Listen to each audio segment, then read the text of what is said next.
예수 그리스도 이름으로 기도하옵나이다. 아멘. 하나님의 말씀은 요한복음 11장 45절에서 57절 말씀입니다. 요한복음 11장 45절에서 57절입니다.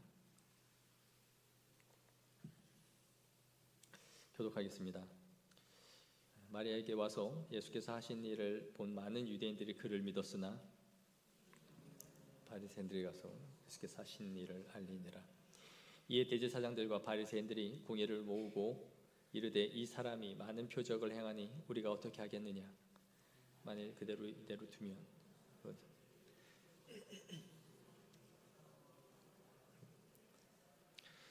그 중에 한 사람이 그 해의 대제사장인 가야바가 그들에게 말하되 너희가 아무것도 알지 못하는도다. 한 사람이 백성을 위하여 죽어서 온 민족을 망하지 않게 되는 것이 너희에게 유익한 줄을 알지 아니하도다 하였으니 이 말은 스스로 함이 아니요 그 해의 대제사장이므로 예수께서 그 민족을 위하시고 또 그 민족만 위할 뿐 아니라 흩어진 하나님의 자녀를 모아 하나가 되게 하기 위하여 죽으실 것을 미리 바라미로라. 이날부터는 그들이 예수를 죽이려고 모의하니라. 그러므로 예수께서 다시 유대인 가운데 드러나게 다니지 아니하시고 거기를 떠나 빈들 가운데 오신 에브라임이라는 동네에 가서 제자들과 함께 거기 머무르시니라. 유대인의 유월절이 가까우매 많은 사람이 자기를 성결하게 하기 위하여 유월절 전에 시골에서 예루살렘으로 올라갔더니 그들이 예수를 찾으며 성전에 서서 하라되 오지 아니하겠느냐 하니 함께 읽겠습니다. 이는 대제사장들과 바리새인들이 누구든지 예수 있는 곳을 알거든 신고하여 잡게 하라 명령하였음이로라. 아멘. 유명한 맛집 또 유명한 병원, 한의원 등등 어떠한 것들이 잘 되는 곳들을 보면 블로그도 있고 또 유튜버들이 소개도 하고 해서 유명해지기도 하겠지만 가장 잘 되는 이유 중에 하나는 입소문이죠. 입소문보다 강력한 힘을 내는 것은 없습니다. 사람의 말과 말로 그렇게 전해져서 유명해지는 맛집들, 그리고 누군가가 침 한 대 맞고 병이 낫고 당뇨 환자가 그 불치병이 치료되고 그러면 거기 가서 약 한 재, 두 재 먹고 아기가 생기고 그런 것들이 한두 사람 몇 명이 생기기 시작하면 이제 그곳이 소위 대박 나는 곳이 되죠. 하물며 작은 병 하나를 고침받아도 이렇게 퍼져가는데 한 사람이 나흘이나 되어서 죽어서 나흘이 지나 부패하여 냄새가 날 정도가 된 이 한 사람이 그 지역에서 살아나서 버젓이 자신들의 동네에 걸어다니고 있으니 우리가 지난주에 살펴본 것처럼 나사로의 다시 살아난 이 사건이 얼마나 사람들에게 회자됐겠습니까? 유대 지역에 아마 삽시간에 소문이 퍼져나갔겠죠. 무덤에 돌을 옮겨놓자 분대를 칭칭 감아한 그 사람이 이렇게 걸어 나오더라. 사람들이 거기에 더하기도 하고 그러면서 일파만파 다 퍼져나갔을 것이고 이 나사로가 진짜 살아났는지 사람들은 아마 배 단위로 수많은 사람들이 몰려왔을 것이다. 그게 정말 맞는지 보고 싶었겠죠. 이로 인해 수많은 사람들이 예수님을 따르게 됐음은 분명합니다. 45절에 예수께서 하신 일을 본 많은 유대인들이 그를 믿었으니 라고 말하죠. 기적을 보고 예수님을 더 많이 따르게 된 거예요. 예수님이 자신에 대해서 증거하시면서 내가 하나님의 아들임을 너희가 믿지 못하더라도 내가 한 것을 보고라도 너희가 하나님의 아들을 믿으라 라고 말씀하셨죠. 그러니까 예수님의 기적을 통해서라도 하나님의 아들 되심을 믿기 위해 믿을 수 있도록 한 걸음 믿음의 발걸음을 내딛는 사람들이 생겼다라는 것을 우리는 알 수 있습니다. 그러나 이 와중에도 역적질을 하고 있는 사람들이 또 있어요. 그 다음 절에 보면 그 중에 어떤 자는 바리새인들에게 가서 예수께서 하신 일을 알리니라. 밀고자가 있었던 거죠. 고자질. 죽은 자가 살아나서 돌아다니는 이 기적을 보면서도 어떤 사람들은 재빨리 종교 지도자들에게 달려가서 이 사실을 말해준 겁니다. 뭐 하라고? 대책을 세우라고요. 예수님이 하신 큰 역사를 보면서 믿음으로 반응하는 사람들과 거부하는 자들, 이 두 패턴이 오늘 또 다시 한번 요한복음에서 반복되고 있는 것을 보여주죠. 이게 지금 계속 반복되는 순환, 패턴입니다. 오병이어 사건을 경험했을 때 예수님이 자신을 생명의 떡이라고 하자 사람들은 떠나갔고, 맹인을 치유하신 기적을 보여주었지만 이후에도 이분이 메시아냐 아니냐 하는 쟁론이 벌어졌죠. 그리고 서로 분열이 됐습니다. 또 죽은 나사로가 이번에 살아나서 자신들 앞에 서 있지만 그들은 이 사실을 보면서 누군가는 예수님을 믿는 자들이 있었고 누군가는 예수님을 죽여야겠다라고 마음먹은 사람들이 생기고 있다는 거예요. 놀라운 거죠. 세상은 항상 복음의 두 반응, 상반된 두 반응을 보여줍니다. 중립은 별 없습니다. 반응하지 않고 가만히 있는 사람들도 있죠.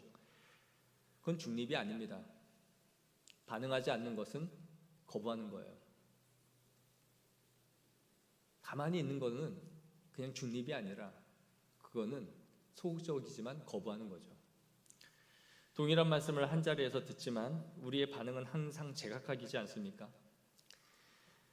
어느 한 사람이 자신의 절친한 친구를 교회에 초청하고 전도하고 싶어 했습니다. 오랫동안 기도를 하면서 그 친구를 공을 들였어요. 그리고 그 친구를 어느 날 교회로 인도했습니다. 그날 목사님의 설교는 너무 주옥 같았어요. 마치 내 친구의 사정도 모르지만 그 목사님이 이 친구에게만 하고 있는 설교인 것처럼 너무 속속들이 이 친구에게만 말씀하는 것 같이 들려졌습니다. 이 친구를 초청한 이 사람은 너무 큰 기대를 가졌어요. 예배가 끝나면 데리고 가서 맛있는 밥을 사주면서 오늘 말씀은 어땠는지, 너의 삶에 너의 마음에 무엇이 다가갔는지를 꼭 묻고 싶었습니다. 그래서 근사한 밥을 사주면서 물어봤어요. 오늘 말씀 어땠어?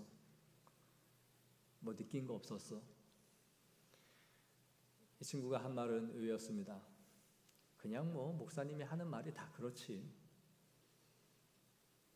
이 친구는 한 대를 두드러 맞은 것 같은 느낌이 든 거죠. 자신은 오늘 설교를 통해서 깊은 감명을 얻었고 분명히 이 친구의 마음에도 큰 감동이 있을 것이다 라고 생각했지만 이 친구의 마음은 전혀 흔들림이 없었던 거예요. 아무런 변화가 없는 이 무감각한 친구의 모습을 보면서 이 친구는 또 한 번 놀라지 않을 수 없었던 것이죠. 그러나 이러한 일들은 우리에게 매주 어쩌면 수십 년 동안 기독교가 태동한 이래의 모든 은혜의 자리마다 일어나고 있다는 사실입니다. 놀라운 일들이에요. 목회자는 항상 놀라워요. 두 가지로 놀라죠. 이런 설교를 들으면서도 은혜를 받고 변화되는 성도가 있다는 것이 놀랍고, 또 한 번은 이런 대설교가의 설교를 듣고도 잠을 자고 있는 사람이 있다는 것과 밍숭맹숭하게 문 밖을 빠져나가는 사람들이 있다는 걸 보면서 놀라워요. 후자가 좀 많으려네. 그러나 이 일들은 기독교 역사에서 항상 일어나고 있고 지금도 마찬가지입니다. 아마 여기서도 분명히 딴 생각하고 있는 사람은 있을 거예요. 우리는 말씀을 듣고 소비하는 자들이 되어서는 안 됩니다. 은혜를 소비하는 사람들이 되어서는 안 된다는 거예요. 은혜의 소비자들. 은혜의 소비자가 된다는 게 무슨 말입니까? 이것저것 우리가 인터넷 쇼핑을 해서 써보고 후기를 다는 사람들 많이 있죠.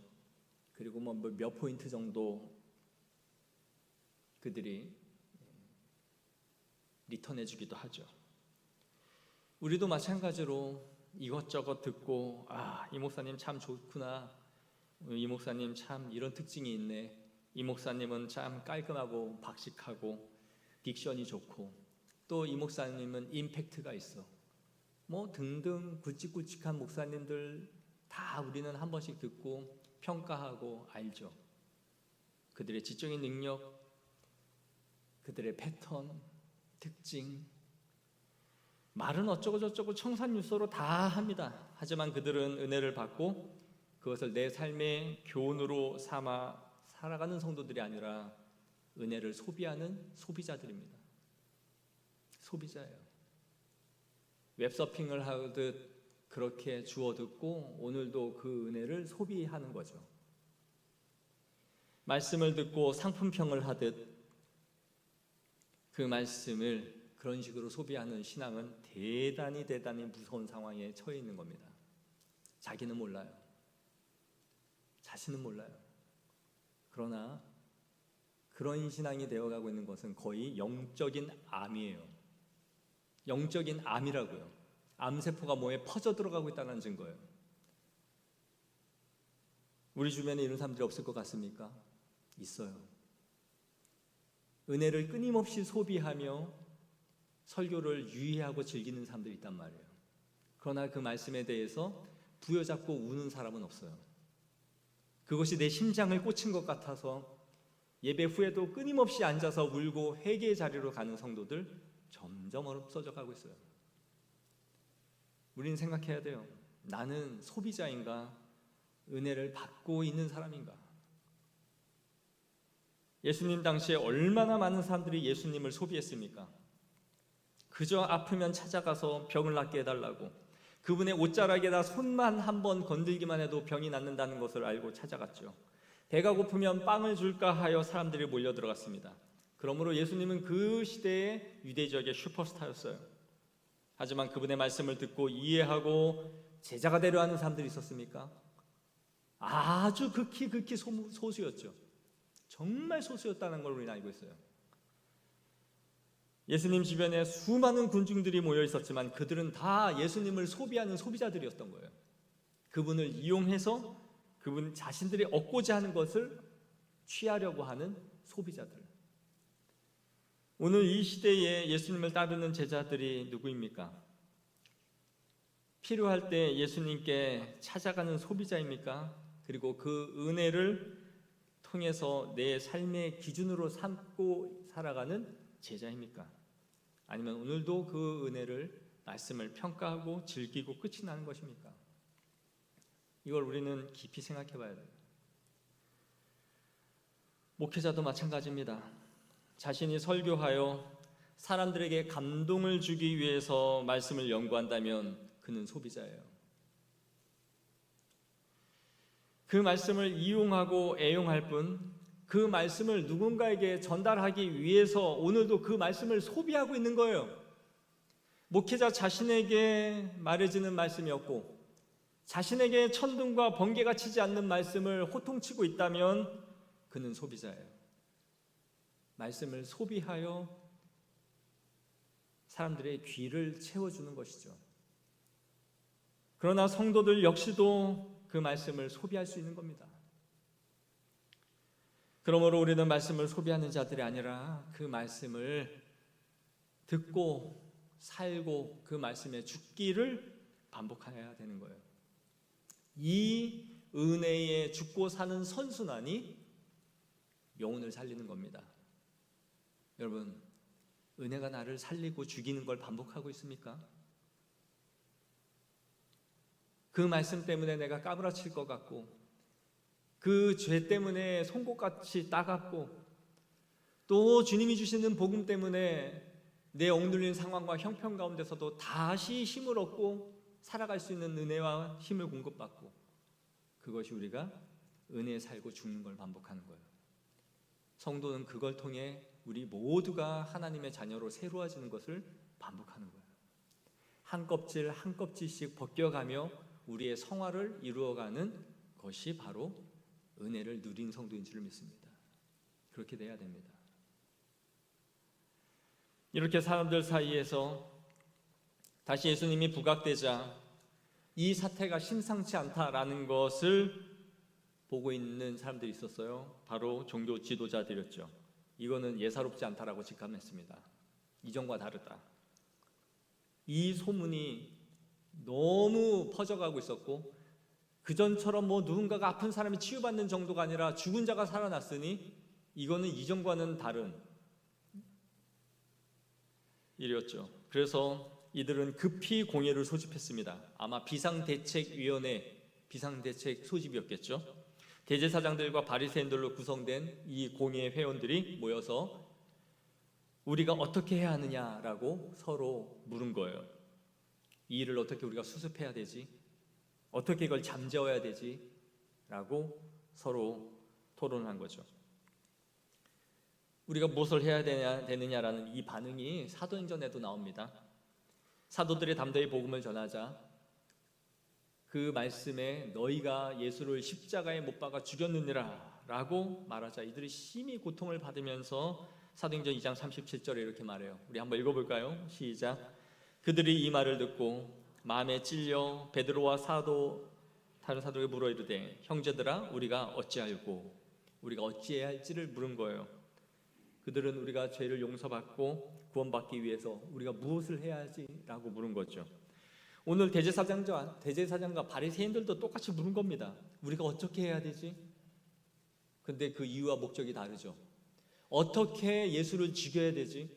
어떻게 이 소문을 잠재워야 되지?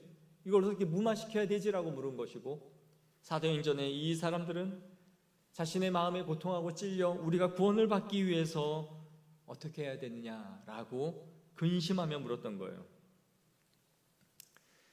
우리는 말씀을 듣고 어느 쪽으로 반응을 하는 사람들입니까? 그 말씀을 듣고 정당하고 정상적인 반응들이 나와야 돼요. 약을 써도 부작용, 역반응을 일으키는 사람들이 있죠. 먹고 구토를 한다거나 설사를 한다거나 어지럼증이 일어난다거나, 그럼 당장 그 약을 쓰지 못하죠. 말씀을 듣고 정상적인 반응은 주님 앞에 엎드려짐인데 머리에 뿔을 다는 사람들이 있죠. 들이받을 준비를 하는 겁니다. 이거 나한테 들으라고 하는 소리구나. 나를 또 오늘 저격하는구나. 그러면서 마음을 굳게 잡아매는 거죠. 강팍하게 만드는 겁니다. 이게 은혜에 대한 역작용이에요.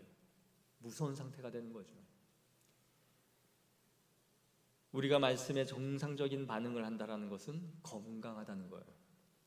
건강한 사람들은 약을 먹으면 효과가 빠르게 일어나죠. 그러나 약을 먹고 이게 내성이 쌓이면 어떻게 돼요? 한 알 먹고 두 알 먹고 세 알 먹어도 안 들어요. 그 두통약의 무서움이잖아요. 10알씩 때려 먹어야 되는 거예요. 수면제도 그렇고 무서운 상태죠. 은혜가 내성이 생겨버리는 거예요. 한 대 맞아서는 아야 했는데 이제는 뭐 소리를 지르고 온갖 일을 해도 그냥 뭐 저거 얘 늘 듣던 말씀 아닌가? 뭐 우리 목사님 스타일이 원래 저렇지 뭐 항상 좋은 말은 안 했어. 이러면서 역반응이 일어나는 거죠.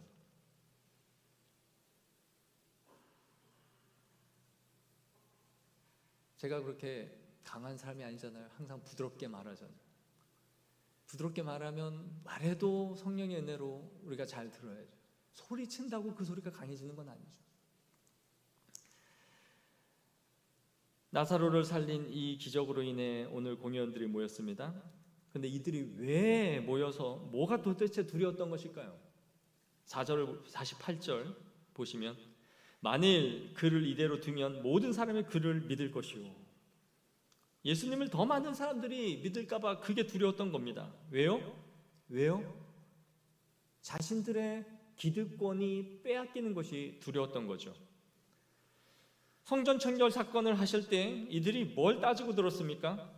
네가 무슨 권세로 이런 일을 하느냐 그거였어요. 네가 뭔데? 성전을 관장하는 거는 사두개인들은 우리의 몫인데 네가 도대체 뭔데 여기서 이렇게 설치고 돌아다니는 거야? 네가 뭔데 상을 뒤엎고? 네가 뭔데 짐승들을 다 내쫓아? 누가 너한테 그렇게 하라 그랬어? 이 성전은 우리가 주관하는 거야. 대제사장 계열이잖아 라고 말했던 거죠. 이들은 폭리를 취하지 않았습니까? 수많은 사람들이 여행객들이 와서 짐승을 사서 제물을 드릴 때마다 수수료를 더 많이 내고 있다는 거 자신들도 알았을 거예요. 그리고 그 많은 유대인들이 그걸 사면서도 어느 정도의 폭리를 취하고 있다는 걸 알면서도 어쩔 수 없이 샀을 겁니다. 왜요? 내가 사갖고 온 짐승이 빠끔없고 다시 가져와 그럴 테니까. 자신들이 엄선해서 골라놓은 짐승이라는 거죠. 여기서 사면 하자가 없어. 그래서 수수료를 받고 더 많이 냈습니다. 그런데 예수님이 그들의 행위들을 폭로하고 상을 뒤엎고 소리를 지르자 내심 속으로 좋아하는 사람들도 있었겠죠. 감히 대제사장 계열 그룹 앞에서 아무 말도 하지 못했는데 이 무명의 한 청년이 와가지고 이러한 일을 하니 내가 하지 못하는 그 일을 하고 있다라는 그 후련함과 속시원함이 있었겠죠.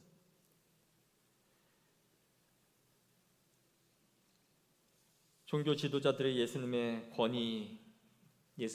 권위 앞에 짓밟히자 그들은 예수를 죽여야겠다라고 마음먹은 겁니다. 예수님이 안식일날 치유하신 것에 대해서도 그들은 지속적인 불만을 갖고 있었죠. 왜요? 율법을 지키는 것을 넘어서서 바리새인들은 더 나아가 장로들의 유전까지 만들어서 율법과 유전을 더해서 더 많은 걸 지키게 만든 사람들이었습니다. 그런데 예수님의 버젓이 그들이 정한 율법, 그것을 무시하고 계속해서 치유하시자 자신들의 권위가 짓밟히고 있다라는 것을 알았던 거죠.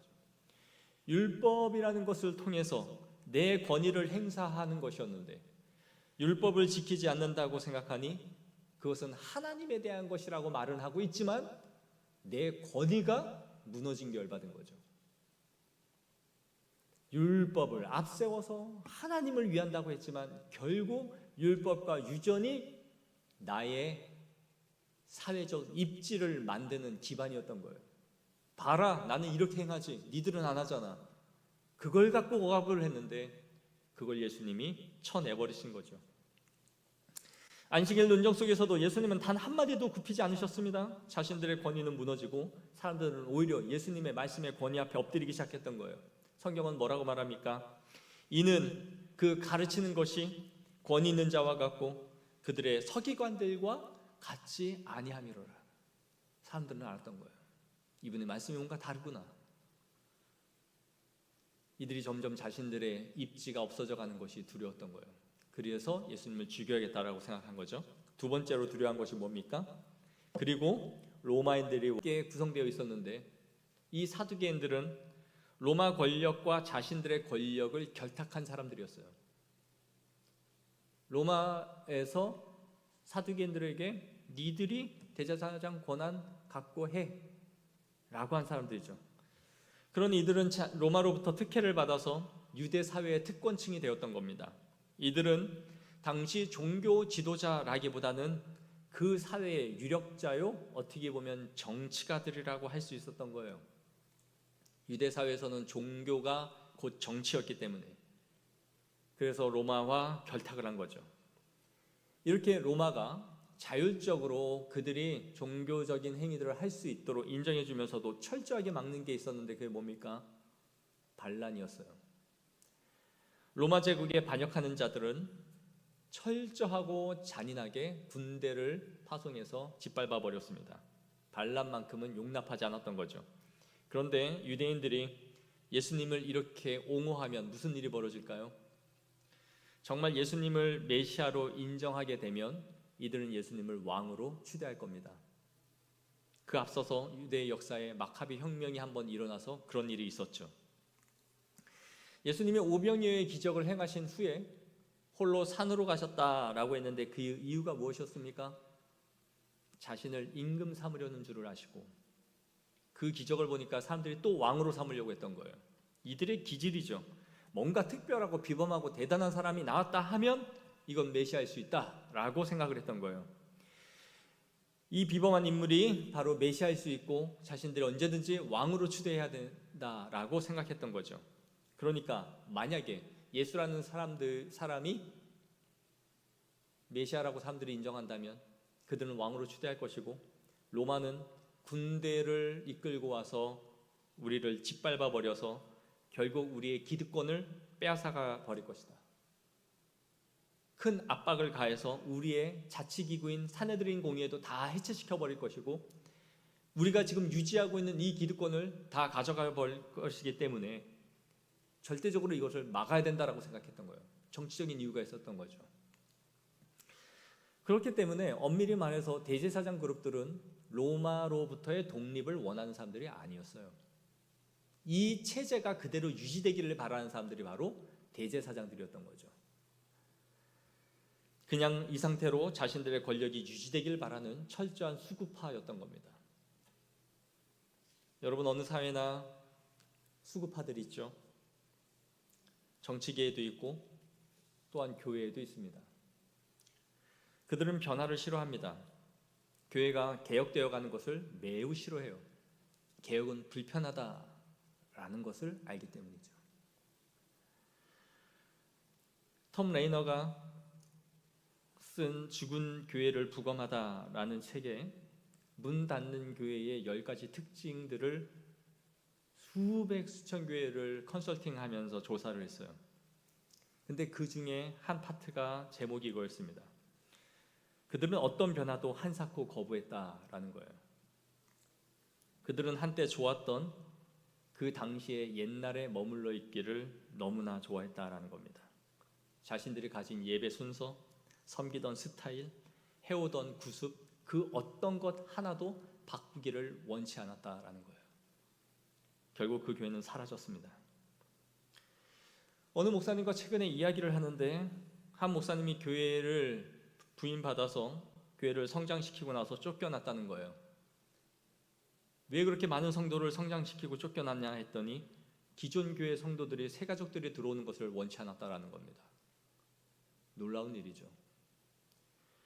새 가족들이 들어와서 이것저것 요구하거나 분위기가 바뀌어가는 것이 자신들의 기득권에 위협을 준다라고 느꼈고, 새로 들어온 성도들과 기존 성도들 사이에 분란이 일어난 거죠.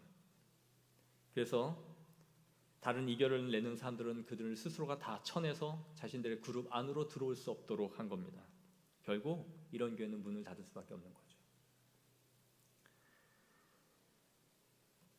우리는 말씀을 지키는 사람들이지 체제와 조직을 지키는 사람들이 아니에요. 큰 착각을 해요. 우리의 기득권, 우리가 갖고 있는 것을 내려놓는 것이 마치 진리인 양 생각을 하는 거예요. 말씀은 항상 우리 안에서 변혁과 혁명을 일으킬 수 있는 능력이 있다는 것을 알아야 됩니다. 말씀은 항상 폭탄이요, 혁명이며 변혁이에요. 성령이 우리에게 역사하신다면 그러한 폭탄이 항상 떨어지게 되는 거예요. 그걸 수구하고 지키려고 하는 자들은 아무런 역사가 일어날 수 없는 거예요. 어떤 교회든지요.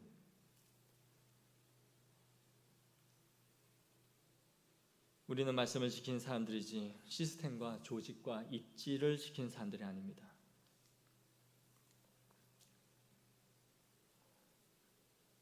한 교육학자가 자녀를 훌륭하게 키우고 싶다면 딱 하나를 하라 그랬어요. 뭔가 했더니 부모가 불편해지면 된다는 거예요. 부모가 불편해지래요. 이거 정말 사실이더라고요. 아이를 잘 키우려면 부모가 너무 귀찮은 게 많아요.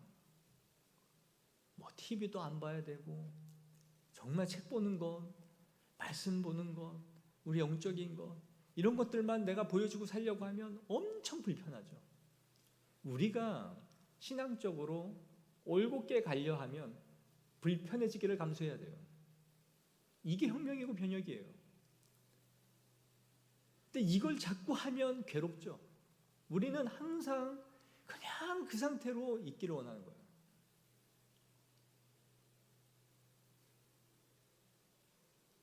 이들이 예수님을 죽이려고 한 이유는 바로 수구적인 자신들의 입지에 폭탄을 던지고 있는, 잘 놀던 놀이터에 폭탄을 투척하고 있는 이 예수님이 싫었던 겁니다.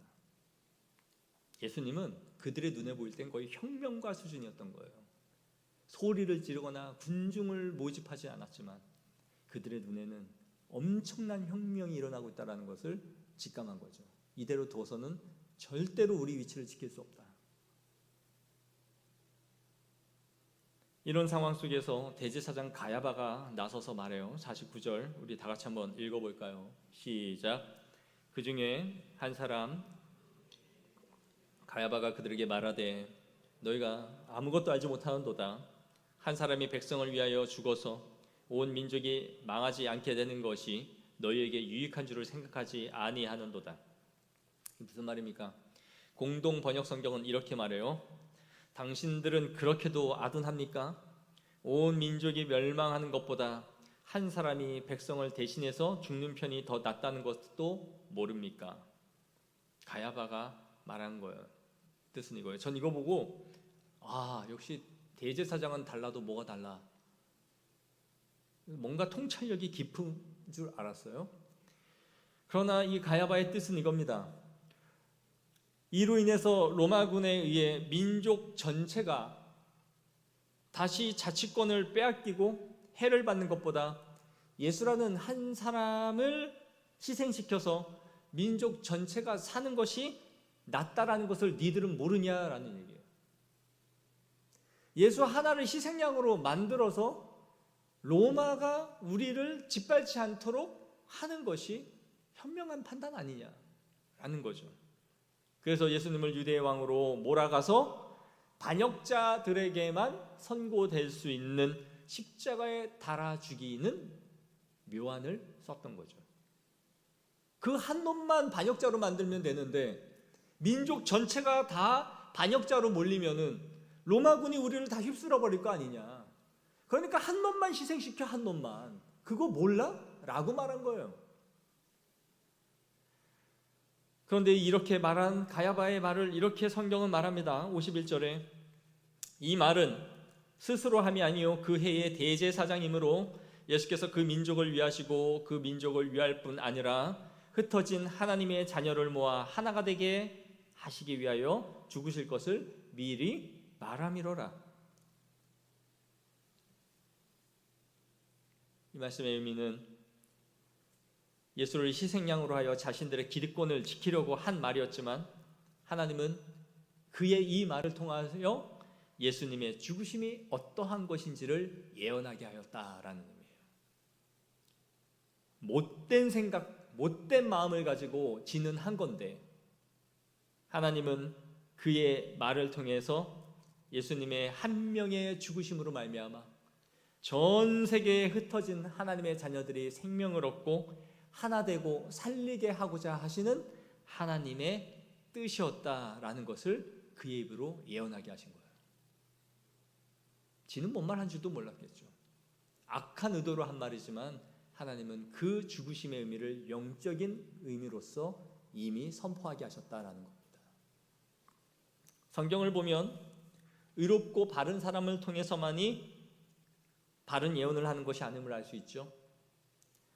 때로는 말 못하는 짐승을 통해서도 하나님의 뜻을 말씀하시고 영매를 통해서도 하나님은 말씀하시기도 하십니다. 혹시 그럴까봐 점치러 가시는 건 아니겠죠? 무당을 통해서도 하나님이 좋은 뜻을 나한테 말해줄지 않을까? 그 정도의 분별이 없을 거라고는 생각하고 싶지 않습니다. 이스라엘 백성들을 저주하게 하기 위해서 돈을 주고 매수한 발람 선지자, 그도 예언을 어떻게 합니까? 바른 예언을 하죠. 저주하라고 했더니 오히려 축복을 하죠. 하나님의 뜻을 선포했습니다. 귀신도 예수님의 오심을 알아봤습니다. 아무도 메시아인 줄을 몰랐지만 다윗의 자손 예수여, 때가 아직 이르지 아니하였는데 왜 왔습니까? 지들이 때도 알았어요. 이렇게 하나님은 사람의 의도와 상태를 넘어서서 일하시기도 하시는 겁니다. 하나님은 무엇이든지 그분이 원하시는 대로 자신의 도구로 삼아 하나님의 뜻을 이루고 말씀하실 수 있는 분이심을 우리에게 말씀해 주는 거죠. 예수님을 죽이고 희생시키고자 하는 대제사장의 악한 의도였지만 하나님은 그분의 뜻을 선포하게 하신 거예요. 대제사장의 입술을 통해서. 이때부터 예수님은 거기를 떠나 빈들 가까운 곳인 에브라임이라는 동네에 가서 제자들과 함께 거기 머무르시느니라라고 말했어요. 예수님이 나사로를 살리신 후에 자신이 이들에게 확실한 표적이 타겟이 되었다라는 것을 아시고는 나를 죽이려고 한다라는 것을 이제 아셨던 거죠. 예수님은 공회에 의한 현상수배범이었다 해도 과언이 아니에요. 현상수배범이 왔죠.